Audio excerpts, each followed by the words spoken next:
Ativas do novo tempo da política nacional na entrevista do dia com Maria Lídia Flandoli. Entrevisto o cientista político Fernando Abrúcio, professor e pesquisador da Fundação Getúlio Vargas de São Paulo. Obrigada, professor. Professor, nós vimos agora essa questão, a reação que já está acontecendo por não haver mulher no ministério de Michel Temer.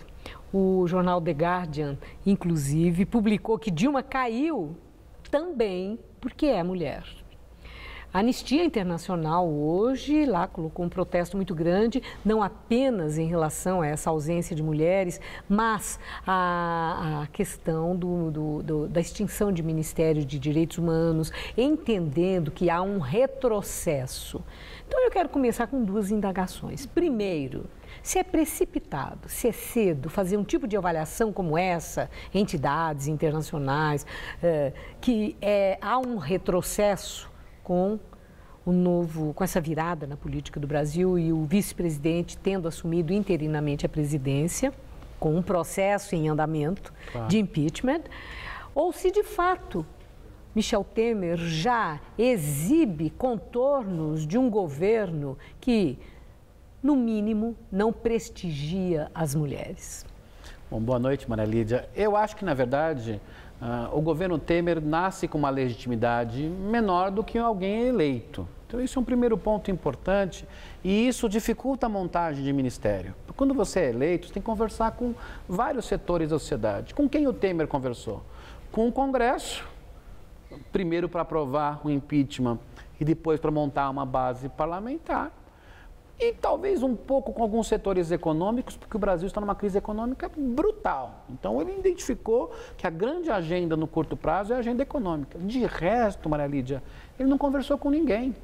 Na verdade, a ausência de mulheres, negros e outros grupos sociais é um dos aspectos. As políticas setoriais, as pessoas que foram para as políticas setoriais, não têm o menor diálogo com a área. Quer dizer, o ministro da Ciência e Tecnologia, que no caso de Comunicações e Tecnologia, o ministro Kassab, qual a relação dele com a área de Ciência e Tecnologia? Nenhuma. E esse é um debate antigo. Se ministro tem que ter uma familiaridade com a área ou se deve ser um empreendedor, um grande articulador político, um administrador eficiente. Quer dizer, nunca se chegou a uma conclusão em relação a isso. Olha, o ministro tem que conversar com a área. Ele tem que ter uma equipe técnica preparada para aquele assunto, mas ele não precisa ser um técnico daquele assunto. Como a montagem de governo se deu num momento muito difícil, não houve eleição, não houve muito tempo para conversar com a sociedade, esse ministério, em parte, espelha esse contexto. Então, esses ministros nem conversaram com a sociedade. E, portanto, há um primeiro choque. Acho que essa é uma primeira coisa. Em segundo lugar, o governo tem uma cara muito antiga. Não é uma questão apenas etária.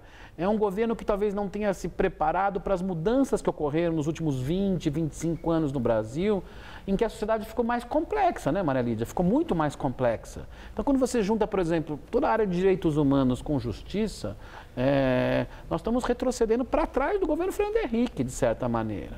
E nós estamos...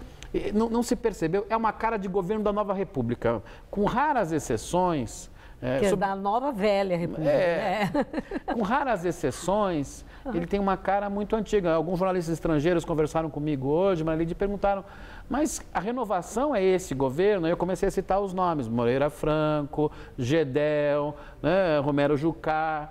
E ministros que foram ministros tanto de Lula, de Dilma, de Lula, de Fernando Dilma, Henrique, de Sarney, de tudo. Quer dizer, havia uma sensação por parte da população, daqueles que eram favoráveis ao processo de impeachment, que poderia haver uma renovação. Quer dizer que supor que o novo governo que está aí possa desenvolver uma nova política é mais difícil no curto prazo.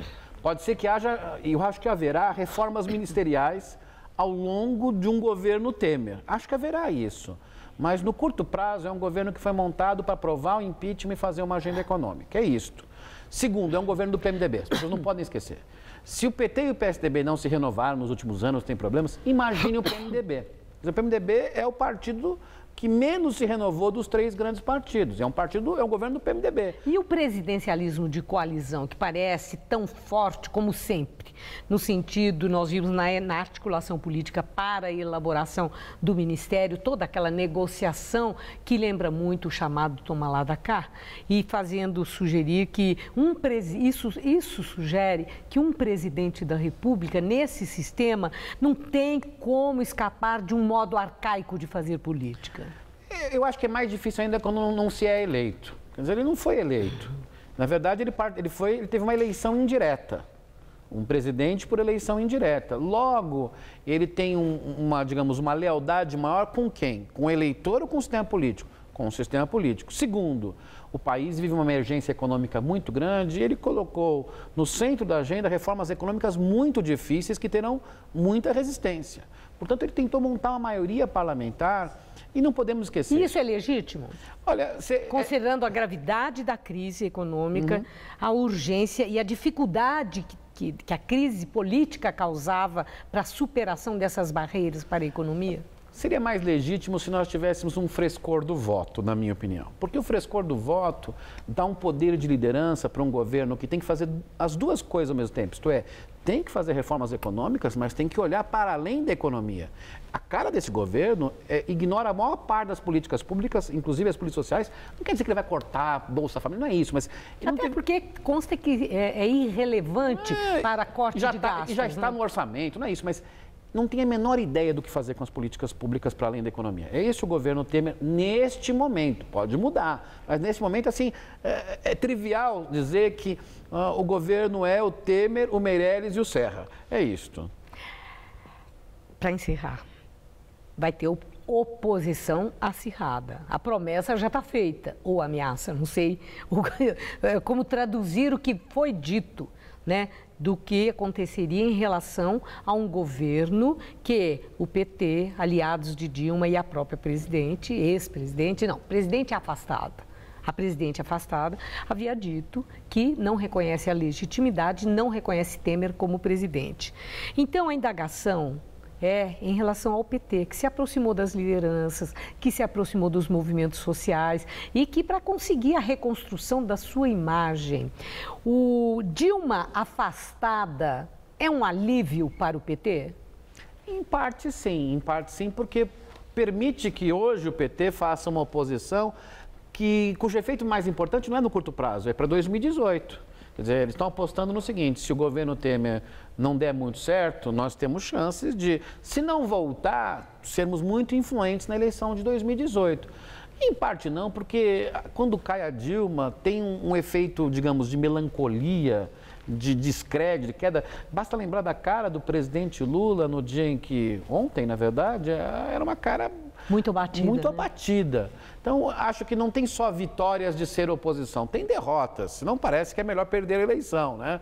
Agora, perder poder. Né? Perder poder, perder cargos, perder influência. Agora, o governo Temer ainda tem uma série de incógnitas, porque ele se montou para fazer o impeachment e reformas econômicas. E governar o Brasil é muito mais complexo do que isso. Muito obrigada, professor. Obrigado a você. Uma boa noite. Juliana.